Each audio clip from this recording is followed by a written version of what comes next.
Sim, o vídeo de hoje está polêmico, sim, temos muito o que falar, então já senta, pega um café, um chá, o que você quiser e só escuta para depois você falar, porque tem toda uma linha de raciocínio, tem todo um negócio aqui que eu tive que construir para fazer sentido, então calma. Vamos começar do começo, nessa redundância mesmo, pro negócio ir caminhando direitinho. Tudo se deu por conta do retorno do desfile da Victoria's Secret, que já é polêmico só de existir, né? E esse retorno foi uma inspiração para uma pauta num episódio de podcast que eu costumo escutar, que é o Café da Manhã da Folha com Spotify. Eles fizeram um episódio voltado para essa questão de diversidade na moda e questionando o desfile. E algumas outras coisas também, eu vou deixar o link do episódio na descrição caso você queira escutar em algum momento. Mas eu escutei e acabei postando isso no meu story do Instagram, perguntando se valeria um vídeo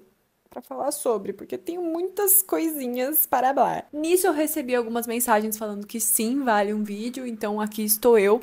Mas antes de gravar, alguns dias atrás, eu acabei comentando sobre esse assunto com uma outra pessoa. E a gente entrou, na verdade, em um looping de pensamentos e questões que acabou virando uma coisa além. Então esse vídeo acabou que vai ser um compilado de todos esses questionamentos e todas essas reflexões que a gente teve, porque eu realmente não sei até que ponto vai fazer sentido, até que ponto eu vou ter uma conclusão ou alguma opinião 100% formada. Eu já falei pra vocês que as minhas opiniões, elas são bem fluidas, então qualquer coisa pode mudar. Enfim, no momento, o que tenho é o que vou falar pra vocês, então tenham paciência, respira fundo e vem comigo. Quando eu fui conversar com essa pessoa e a gente foi comentar sobre o desfile, a minha militância já estava pronta, estruturada pra criticar qualquer posicionamento da Victoria's Secret, principalmente em relação aos padrões estéticos, a essa visão idealizada do corpo perfeito, do corpo angelical, né? Tanto é que as modelos, elas são chamadas de angels por um motivo. E aí eles vêm com essa tentativa sem vergonha de trazer diversidade para a passarela deles, sendo que muitos pontos ali continuam reforçando uma imagem muito parecida com o que eles passavam lá nos anos 2000, quando a marca explodiu e era uma febre, todo mundo queria ser uma Angel, e isso, consequentemente, causou muitas questões sociais e mentais na vida de muitas garotas, né? Imagino que até garotos. Só que, para além dessa questão, uma pergunta que esteve presente na minha conversa com essa pessoa foi uma coisa que eu não tinha parado para pensar, que é: por que a gente coloca o holofote da crítica tão evidente nessa área da moda, mas a gente esquece que, por exemplo, nas Olimpíadas, os atletas também passam por coisas terríveis para chegar onde eles estão, podendo até se assemelhar a um comportamento que as modelos têm, por exemplo, para se preparar para esse tipo de desfile,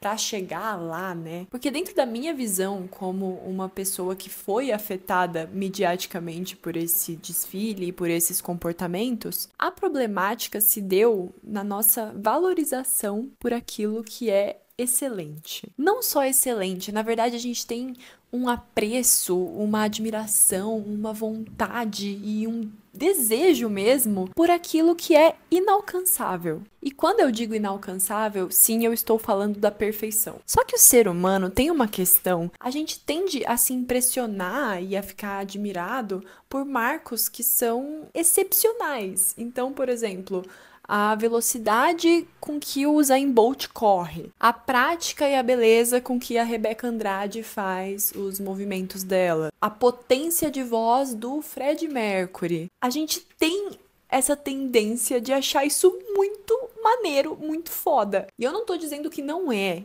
esse o ponto. Até porque, se a gente não achasse muito foda, a gente não assistiria às Olimpíadas, a gente não ficaria horas torcendo pra tal pessoa ganhar medalha e conseguir bater recorde e não sei o quê. Porque isso é legal, é interessante você ver pessoas que parecem super-humanos conquistando coisas malucas, fazendo coisas muito incríveis e que, de certa forma, também vão te afetar no nível pessoal. Só que esses feitos que eu citei aqui, de exemplo da Rebeca, do Usain Bolt, do Freddie Mercury, são feitos que se destacam pelo desenvolvimento técnico da coisa. E aí tem o lado massa da coisa, que é você ver esses cenários e esses fatores como inspiração para você. Então você enxerga a determinação, a disciplina e a coragem dessas pessoas como um motor mesmo para que você possa trazer isso para sua realidade e adaptar para aquilo que você quer. É lindo ver como a Rebeca conquistou as medalhas que ela conquistou. É muito emocionante escutar a voz do Freddie Mercury, é muito bonito ver uma cena de cinema que o ator se entrega tanto que você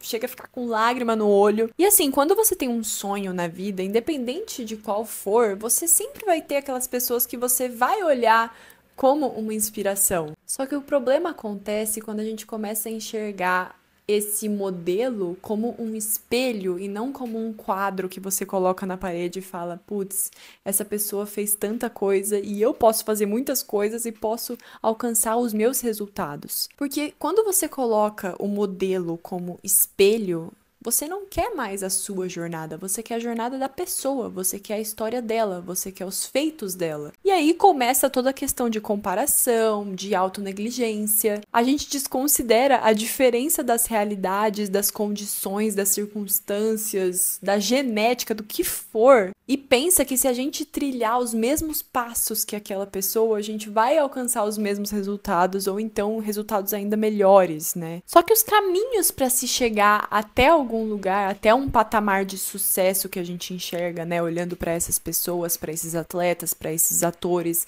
para esses modelos, não são os mesmos caminhos para todo mundo.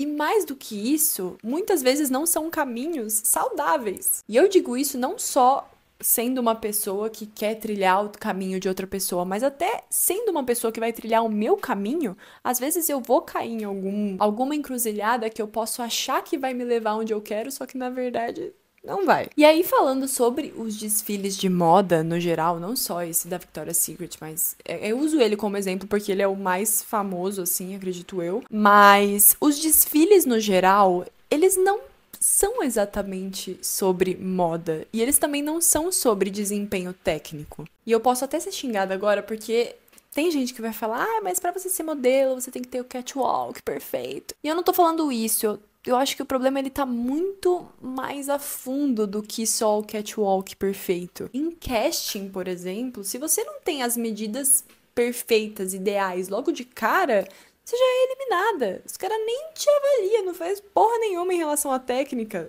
Olhou pra sua cara, viu que você não tem a medida certa? Tchau! E imagina você ser um ser humano que tem que se submeter a isso para alcançar o seu sonho, porque alguém, alguma marca, tá te avaliando e tá ditando o que é ideal e o que não é para estar lá onde você quer. E essa avaliação, ela gira em torno daquilo que é considerado belo no momento que está sendo avaliado. E eu acho que é aí que tá a diferença em relação à moda e o esporte, por exemplo, porque a beleza é totalmente subjetiva. Só que, infelizmente, a gente vive em uma sociedade que padronizou esse conceito e traz o magro, o europeu, o branco, o loiro como o conceito maior de beleza. E a Victoria's Secret faz muito bem o papel dela de reforçar ainda mais esses padrões, colocando esses corpos magros e sem celulite, totalmente editados, como ideais, como corpos angelicais. E aí você pode argumentar comigo falando que,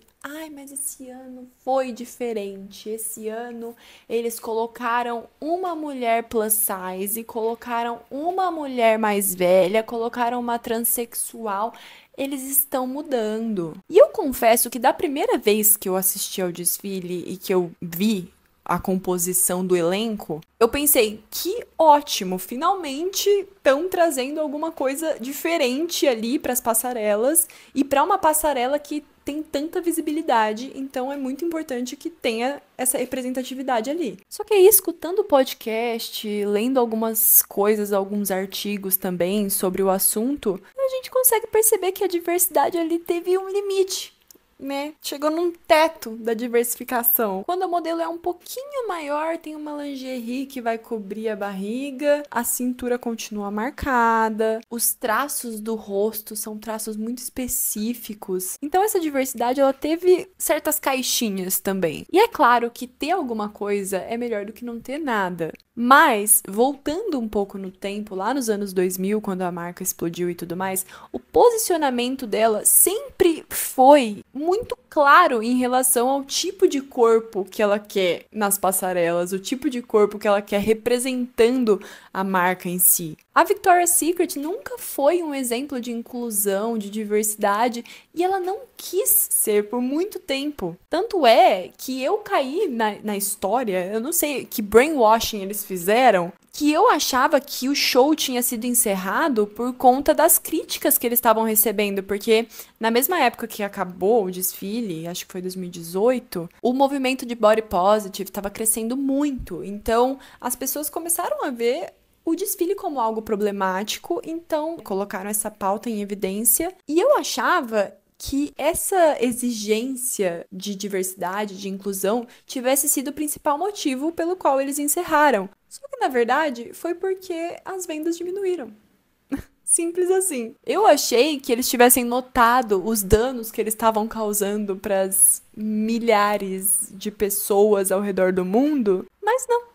Foi só uma questão capitalista mesmo. E eu imagino que o movimento de body positive tenha sim influência em cima disso, claro, porque deve ter rolado algum boicote, alguma coisa, alguns comentários. Só que eu tenho certeza que se não tivesse sido o suficiente pra prejudicar eles de certa forma, eles jamais teriam parado com o desfile. Só que depois desse fechamento e agora com o retorno, eles provavelmente perceberam que a coisa mudou, que os ares agora são outros e pensaram, pô, a gente tem que se aproveitar disso de alguma forma, porque senão não vai ser lucrativo. Só que na minha visão, o que eles tentaram fazer dessa vez foi muito mais sobre ter a cota do que de fato uma inclusão, de fato uma diversidade, de fato um novo posicionamento. Enfim, eu acho que a crítica, no final do dia, é que no meio de tantas formas que a gente pode abordar a moda, que a gente pode abordar o esporte, que a gente pode abordar a arte, o cinema, por que a gente ainda dá palco para uma cultura perigosa que prejudica a gente, prejudica o que é humano, o que é real? Eu sei que no caso da Victoria's Secret também tem essa questão de apego emocional pelas celebridades, pelo desfile em si, que é muito bonito,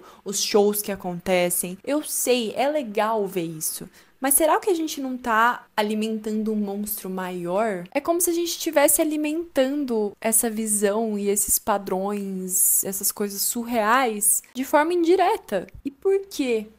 E aí eu retomo a questão que eu falei no começo do vídeo, que a gente tende a valorizar muito mais aquilo que é inalcançável, aquilo que é excepcional, que é extraordinário. E eu não tô falando, gente, pelo amor de Deus, é difícil porque pra vocês entenderem errado é isso aqui. Eu não tô falando que ninguém pode ser magro, que ninguém pode ser atleta, que ninguém vai ter que fazer sacrifício na vida. Não é esse o discurso. Não é aquela vibe quando viralizou o Black Lives Matter, que não é sobre a vida dos negros importar mais do que a vida dos brancos, mas é que as vidas negras também importam. Não é uma questão disso, mas uma questão disso, entendeu? De equiparação. Pensando nisso, nesse sentido, por que a gente não consegue considerar o normal e o real como algo que também pode ser admirável? Eu acho que é isso que faz a gente ser tão insatisfeito também com o que a gente é. E eu, sinceramente, não tenho